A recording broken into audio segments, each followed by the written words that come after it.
కావ్యాలు బయట నుంచి వస్తూ ఉంటాయి.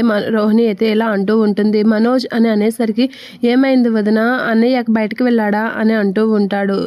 ఈరోజు 2-3 ఇంటర్వ్యూలు ఉన్నాయి అన్నాడు. జాబ్ వచ్చిందా లేదని కంగారుగా ఉంది, అందుకే రవి అనేత అంటూ ఉంటుంది రోహిణి. ఒక్క రోజులోనే జాబ్ ఎలా వస్తుంది అనుకుంటున్నావు అని అంటూ ఉంటుంది శృతి. ఆ మాటలకి అదే టైంలో మీనా అక్కడికి వస్తూ ఉంటుంది. నేనేం ఆ బాలులా అనడం లేదు, నేను మామూలుగా చెప్తున్నాను అని అంటూ ఉంటాడు. జాబ్ రాకపోతే మా ఇంట్లో ఉండనిచ్చేలా లేరు, అందుకే భయమేస్తుంది అని రోహిణి అంటూ ఉంటుంది. ఆ మాటలకి ఆ బాలు అంతే అని చెప్పేసి అంటూ ఉంటుంది శృతి. తను ఆ మనిషి ఇంట్లో లేనప్పుడు ఆ మనిషి గురించి ఎందుకు అలా మాట్లాడుతున్నారు అని మీనా అయితే చాలా గట్టిగా అంటూ ఉంటుంది. అలా అనేసరికి శృతి అయితే షాక్ అవుతూ ఉంటుంది. మనిషి లేనప్పుడు అత్తగారిలా మీరు కూడా అలానే మాట్లాడుతున్నారేంటి తన గురించి?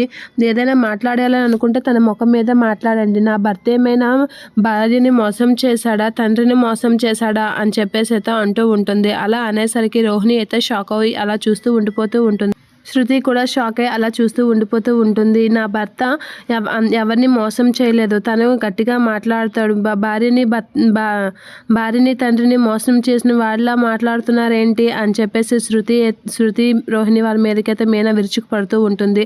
అలా వాళ్ళిద్దరి మీదకి విరుచుకు పడుతున్న మీనా దగ్గరికి వచ్చి ఏం మాట్లాడుతున్నావు నువ్వు, అసలు ఏంటి సంస్కారం లేకుండా మాట్లాడుతున్నావు, నీలాగా వాళ్ళు చదువుకోలేని వాళ్ళు అనుకుంటున్నావా ఏంటా, కొంచెం సంస్కారంతో మాట్లాడు, నీలాగా రొడ్డు బ్యాచ్ తో మాట్లాడినట్లుగా మాట్లాడుకు వాళ్ళతో అని శృతి వాళ్ళతో మీనాతో అయితే ప్రభావతి చెప్తూ ఉంటుంది. మీనా అయితే ప్రభావతి మాటలకి అలా చూస్తూ ఉండిపోతూ ఉంటుంది.